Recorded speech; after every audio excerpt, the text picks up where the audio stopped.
I'm Rebecca Martinez, 28 years old. 3 weeks ago, I woke up in a hospital bed with a fractured collarbone, 3 broken ribs, and a concussion so severe the doctors were worried about brain bleeding.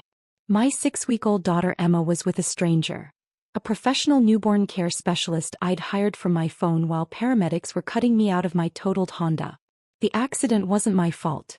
A delivery truck ran a red light at 60 miles per hour and T-boned my car on the driver's side. The impact sent my vehicle spinning across 4 lanes of traffic. I remember the screech of metal, the explosion of the airbag, and then nothing. Just darkness and the distant sound of sirens.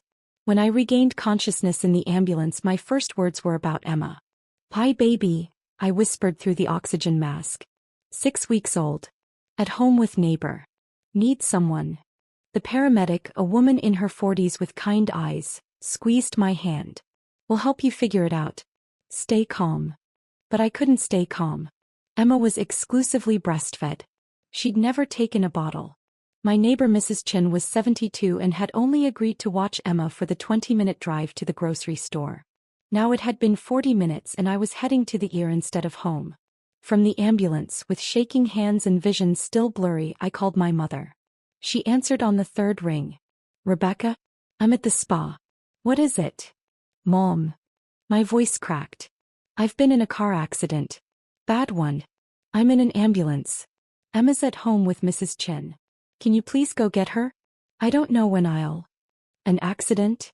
She sighed deeply, the way she always did when I inconvenienced her. "Rebecca, are you sure it's that serious? You know how you tend to be dramatic about these things." I could hear water running in the background. Spa music. The clink of champagne glasses. "Mom, my car is totaled. I have a head injury. They're taking me to County General. Please, I just need you to get Emma Ann." "County General? That's an hour away from me. I'm getting a seaweed wrap right now. Can't your husband handle this? Marcus is in Dallas for work. He won't land for another 5 hours. Mom, please. She's 6 weeks old. She needs." "Hold on." I heard muffled conversation. Then my sister's voice in the background laughing about something. Mom came back on the line. "Rebecca, your sister and I are leaving tomorrow morning for our Caribbean cruise. We have the pre-cruise spa package today. It's already paid for." My head was pounding. Each word felt like it took all my energy. "Mom, this is an emergency. Your granddaughter needs." "Your sister never has these emergencies, Rebecca." Her voice was sharp now. "Vanessa has 2 children and she's never once called me in a panic about a car accident or a crisis. You need to be more organized. More responsible." Something in my chest cracked, and it wasn't just my broken ribs. "I didn't plan to get hit by a truck, Mom." "Well, you should have contingency plans. That's what responsible parents do. I can't just drop everything every time you have a problem. We've been planning this cruise for 8 months. The ambulance hit a pothole. Pain exploded through my torso. I gasped. "Are you even listening to me?" Mom continued. "This is exactly why I worry about you. Always so chaotic. Always needing to be rescued. I raised you to be independent, but you're still calling mommy every time something goes wrong." The paramedic was watching me, concern clear on her face. She could hear every word through the phone's speaker. "I'm not asking you to cancel your cruise," I said, forcing the words out. "Just to watch Emma for a few hours until I can arrange something else. Please. I'm getting on a ship tomorrow, Rebecca. I need to pack. I need to prepare. Your father and I deserve this vacation. We've worked hard our entire lives. We're not going to let your poor planning ruin our trip." "My poor planning?" My voice broke. "Mom, I was hit by a truck. And I'm sure you're fine. You're talking, aren't you? You're always so dramatic about medical things. Remember when you thought you had appendicitis and it was just gas? Or when you were convinced you had pneumonia and it was a cold?" I closed my eyes. The memory of those times stung differently now. She'd been dismissive then too. Annoyed that I'd bothered her. "This is different. They all were different according to you. Look, I have to go. My wrap is getting cold. Call one of your friends. Or hire a babysitter.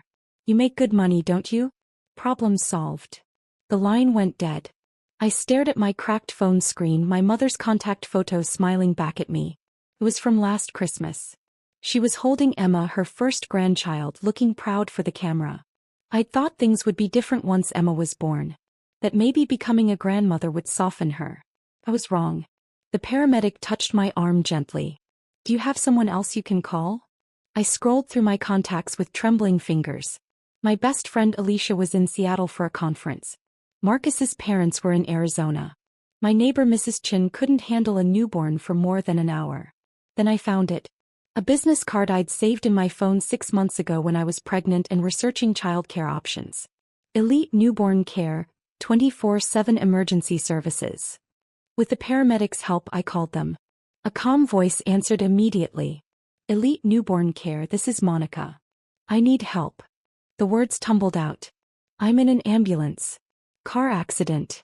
My 6-week-old daughter is at home with an elderly neighbor who can't care for her long term. I need someone now. Someone who can handle an exclusively breastfed baby. Someone who can stay as long as necessary. We can have someone to you within 45 minutes. Where's the baby now? I gave her Mrs. Chen's address. Monica asked calm, professional questions. Did Emma have any medical conditions? Were there supplies at the house? What was my hospital destination? Our specialist Claudia will be there in 40 minutes, Monica said. She's a registered nurse with 15 years of newborn care experience. She'll coordinate with the hospital for pumped milk if you're able, or will provide formula if needed. Don't worry about anything. We've got your daughter. How much will this cost? Our emergency rate is $75 per hour with a 4-hour minimum. But right now you need to focus on getting medical help. We'll handle the rest. I almost cried. Someone was actually helping me. No judgment. No guilt. Just help. Thank you, I whispered. You're welcome, Mama. We'll take care of her like she's our own. If you're enjoying this story and want to hear what happened next, could you take just a second to hit that like button? It really helps me continue creating these stories. The year was chaos. Doctors, nurses, machines beeping, bright lights that made my head throb worse. They did a CT scan of my brain, X-rays of my chest and shoulder. The pain medication made everything fuzzy, but one thought stayed crystal clear. My mother had refused to help her own granddaughter. While they were stitching a gash on my forehead, my phone rang. Marcus. Babe. Oh my God, I just landed and saw your messages. Are you okay? Is Emma okay? I told him everything. The accident. Mom's refusal. The care service I'd hired. Your mom said no? His voice rose. She said no to watching her own grandchild during a medical emergency? She has a cruise tomorrow. I don't give a damn if she has a meeting with the Pope. You were in a car accident. He took a breath. I'm getting a flight back right now. I'll be there in 3 hours. What about your presentation? Screw the presentation. My wife is in the hospital. That's when I started crying. Not because of the pain or the fear, but because Marcus's immediate response showed me what real family was supposed to look like. And it made my mother's rejection hurt even more. After they admitted me for overnight observation, I did something I'd been thinking about since the ambulance ride. Something I'd been too afraid to do for 9 years. I opened my banking app and navigated to automatic payments. There was the transfer I set up when I was 19 years old. When I'd gotten my first real job after college and my parents had mentioned they were struggling with their mortgage after Dad's hours got cut. $4,500. Every single month. For 108 months. I'd never told them it was me. The payments went to a separate account I'd set up, then automatically transferred to their mortgage company. They thought Dad's pension had increased. Or that Mom's part-time bookkeeping brought in more than it did. They never asked questions. They just enjoyed their financial stability. That $4,500 paid their entire mortgage with enough left over for their car payment. It's how they could afford spa days and Caribbean cruises and shopping trips with my sister.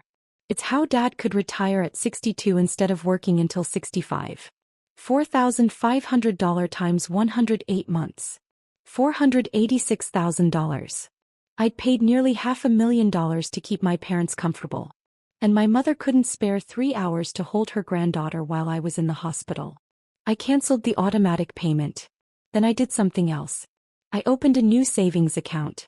I named it Emma's Future. I set up the same automatic transfer, $4,500 per month, but this time to an account for my daughter. The daughter my mother couldn't be bothered to help.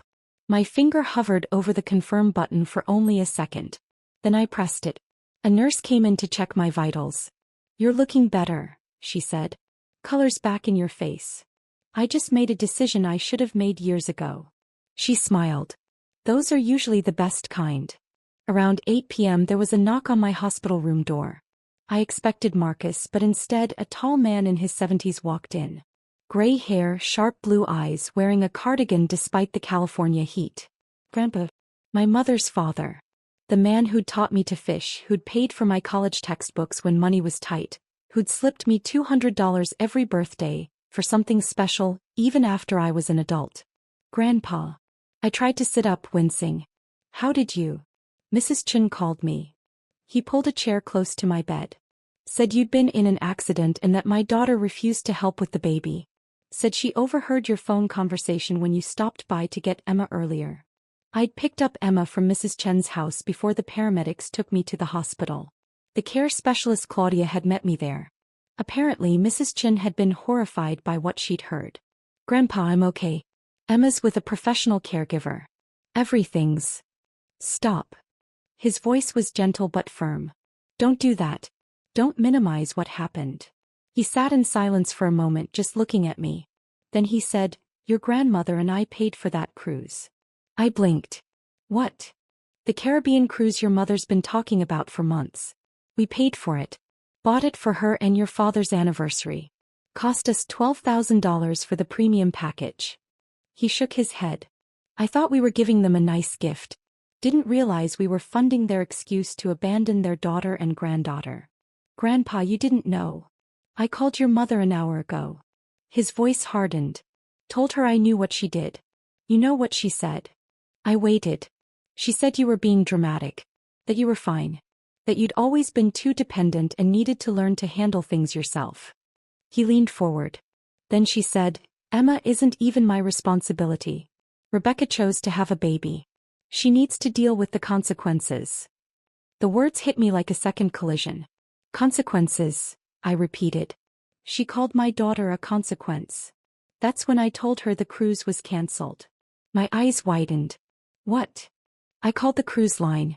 Cancelled the booking. As the purchaser, I have that right. They're refunding the money to my credit card." He smiled, but there was no warmth in it. "Your mother and father will not be going on any cruise tomorrow." "Grandpa, you didn't have to." "Yes, I did." He reached over and took my hand carefully, avoiding the fore. "Rebecca, I need to tell you something. Your grandmother, before she passed, she made me promise to watch out for you.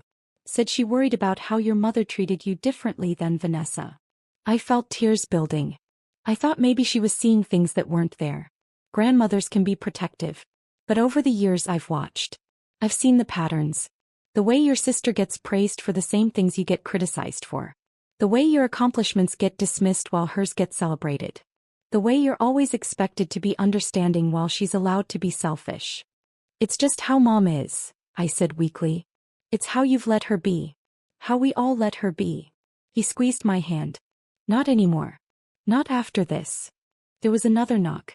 This time it was Marcus, still in his suit from the conference, carrying flowers and looking frantic. When he saw me, his face crumpled with relief. "I'm okay," I said as he kissed my forehead gently. "We're okay." Grandpa stood up. "I'll give you two some privacy. But Rebecca, before I go, is there anything I should know? Anything else that's been going on?" I hesitated. Then I told him about the $4,500 monthly payments. About the 9 years of financial support. About how I just canceled it. Grandpa's face went very still. "You've been paying their mortgage? And car payment?" "I set it up when I was 19. They never knew it was me. $4,500 a month for 9 years. He did the math quickly.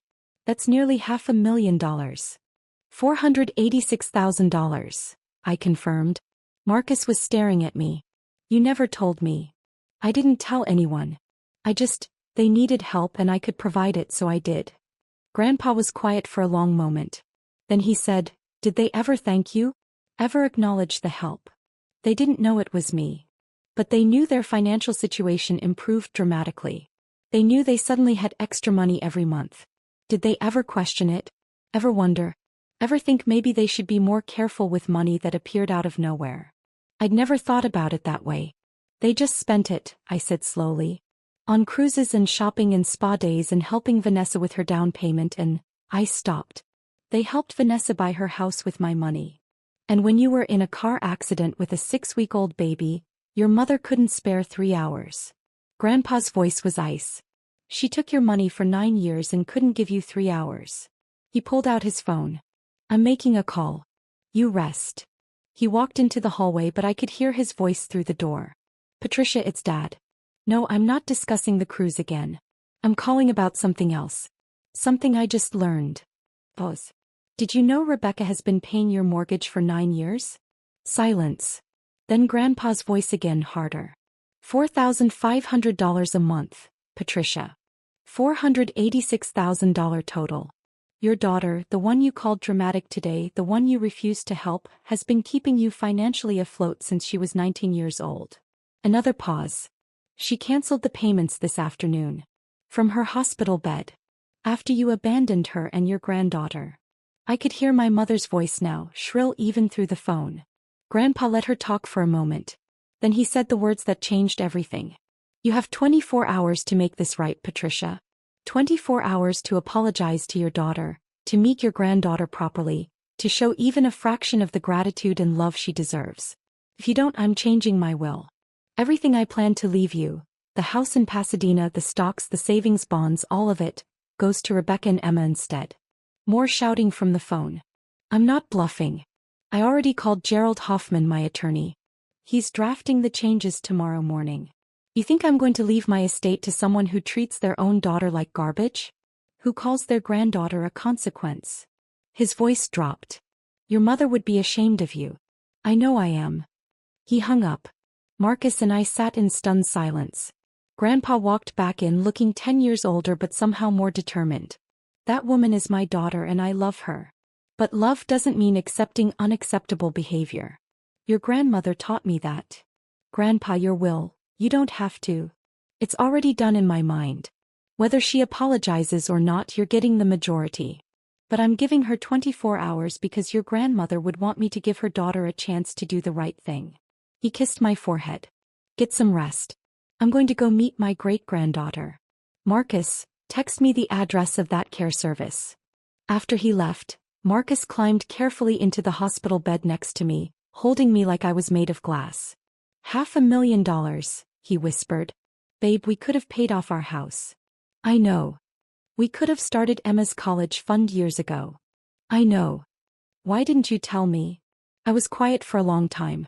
Because then I'd have to admit what I already knew. That I was paying for love that should have been free. That I was buying my parents' approval. That no matter how much money I gave them, it would never be enough to make them treat me the way they treat Vanessa. He held me tighter.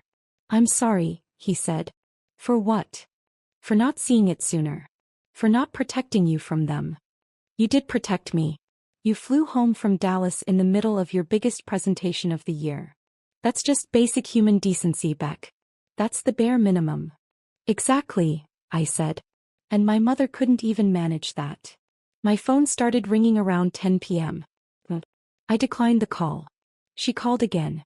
Declined. Then texts started coming through. Rebecca, we need to talk about this misunderstanding. Your grandfather is being completely unreasonable. I never said I wouldn't help. You didn't give me a chance to explain.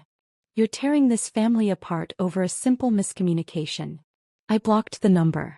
Then my sister called. What the hell did you do? Vanessa's voice was sharp. Mom is hysterical. The cruise is cancelled. Grandpa is threatening to cut her out of the will. All because you got an fender bender and Mom couldn't drop everything immediately. It wasn't a fender bender. I have 3 broken ribs and a fractured collarbone. Well, you're clearly fine enough to cause family drama. Do you know how much Mom was looking forward to this cruise? Do you know how hard she's been working?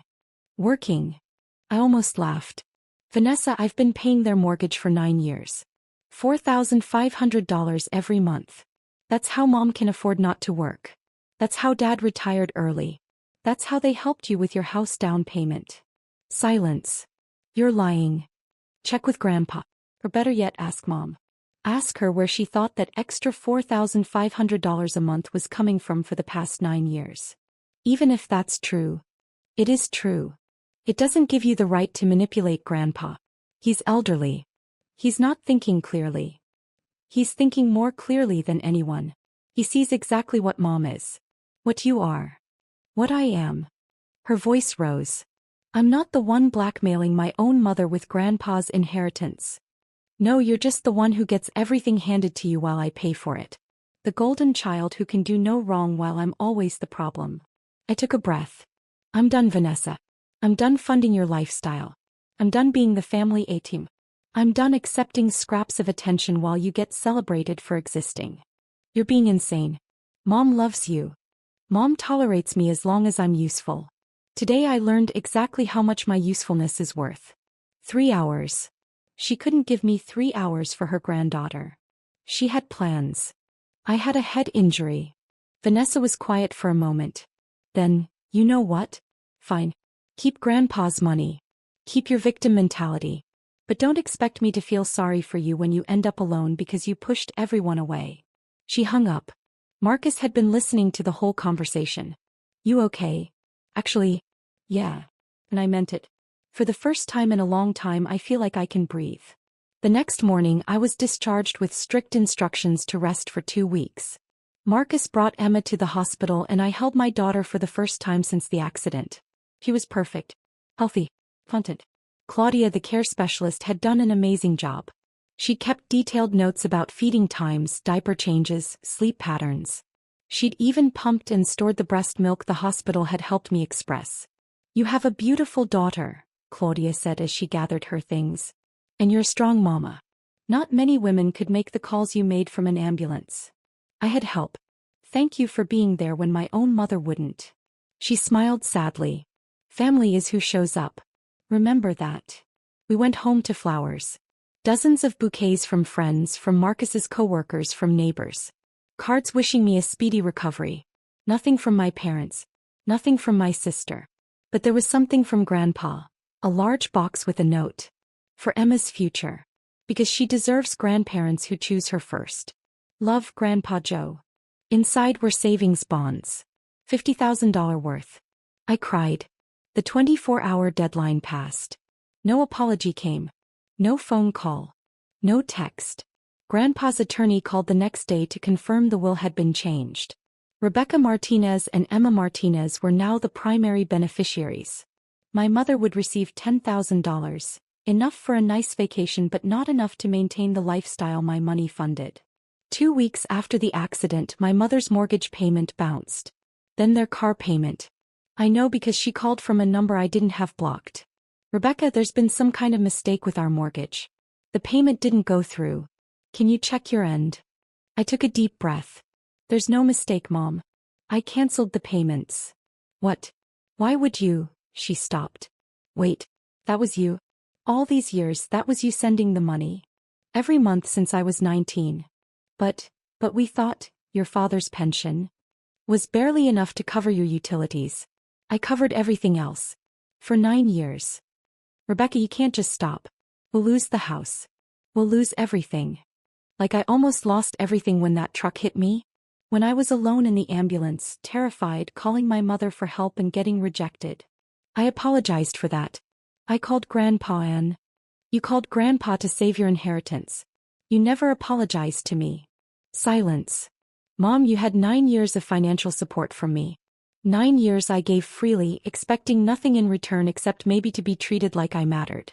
Like I was worth 3 hours of your time during a medical emergency. You couldn't even give me that. Rebecca, please. We're your parents. You can't just abandon us. The irony was so thick I almost choked on it. You abandoned me first. You abandoned your granddaughter. You made your choice when you chose a cruise over your daughter's emergency. Now I'm making mine. What about family loyalty? What about it? Where was your loyalty when I was being cut out of a car? Where was your loyalty when your 6-week-old granddaughter needed you? We can work this out. We can go to family therapy. We can. No. The word felt powerful. Final. I'm done working things out. I'm done being the only one who tries. I'm done paying for love that should be free. I hung up. The calls came in waves after that. Mom, Dad, Vanessa, even some cousins I barely knew. All of them with the same message. I was tearing the family apart. I was being vindictive. I was overreacting. Not one of them asked if I was okay. Not one asked about Emma. Not one acknowledged that my mother's refusal to help during a medical emergency was the actual problem. I blocked them all. Grandpa visited every week. He'd hold Emma and tell her stories about her great-grandmother. He'd ask about my recovery. He'd bring groceries and help around the house. "You're doing the right thing," he told me one afternoon. "It takes courage to walk away from toxicity even when it's family. Especially when it's family." Do you think she'll ever understand? Honestly, probably not. People like your mother, they see themselves as the victim in every story. You'll always be the ungrateful daughter who cut her off, not the generous child who supported her for years or the injured mother who needed basic help. That's sad. It is. But it's not your responsibility to fix her perspective. Your responsibility is to Emma. To yourself. To building the family you deserve. He was right. 3 months later, I heard through a mutual friend that my parents had downsized to a smaller condo. That they'd sold their car and bought something more economical. That my mother had taken a full-time bookkeeping job. They were learning to live within their actual means for the first time in 9 years. I felt no satisfaction in their struggles. But I felt no guilt either. 6 months after the accident, Marcus got promoted. We used his bonus to start Emma's college fund. The same $4,500 a month I'd been sending my parents now going into an account for our daughter. In 18 years, at that rate, Emma would have nearly $1 million for her education. $1 million she'd never have to pay back. $1 million given freely with love because that's what parents do. 1 year after the accident, I got a letter.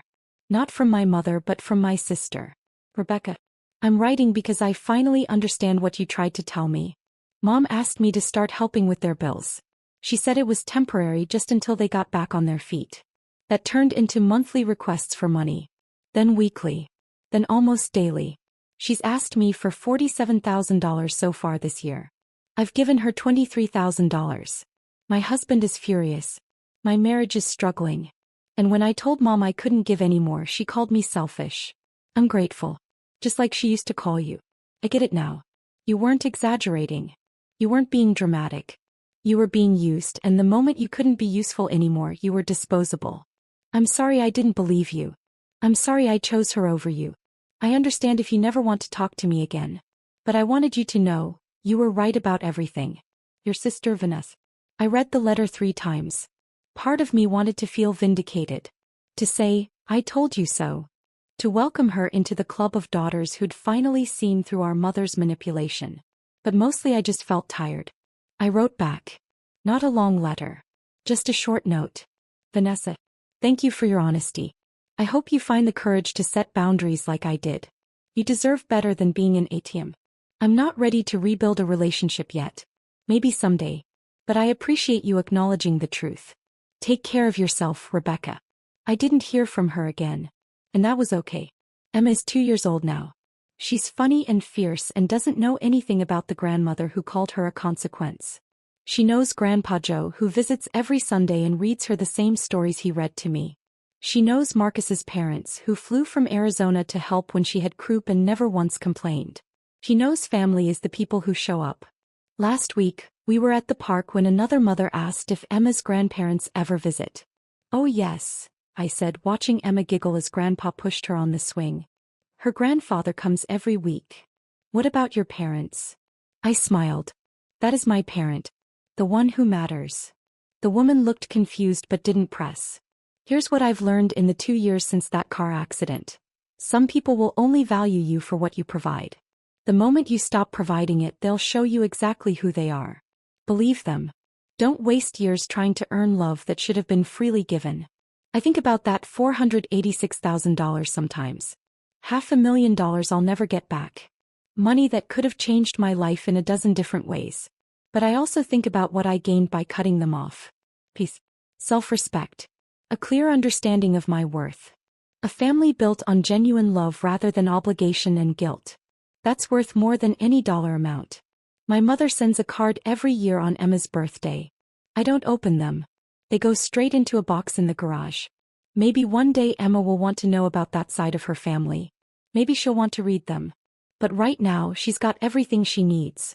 Parents who choose her every single day, a great-grandfather who adores her, and a future funded by love instead of guilt. If there's someone out there listening to this who's been the family ATM, who's been paying for love that should be free, who's been diminished and dismissed and told they're dramatic when they express legitimate needs, I want you to know something. You are not obligated to fund your own mistreatment. You are not required to finance people who refuse to show up for you.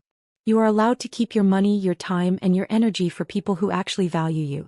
And if walking away means losing people who only loved what you could give them, you weren't losing family. You were losing users. There's a difference. My name is Rebecca Martinez. I'm 30 years old. I'm a mother, a wife, and a granddaughter. I used to be a daughter and a sister too, but I'm learning that DNA doesn't make you family. Loyalty does. Respect does. Showing up does. 2 years ago, my mother refused to watch my newborn during my car accident because she had cruise tickets. Now she works full-time to afford a life she used to take for granted. My grandfather changed his will to protect the granddaughter who needed protecting. Me. I'm thriving. We're thriving. Because sometimes the best revenge isn't revenge at all. It's building a beautiful life with people who actually deserve to be in it.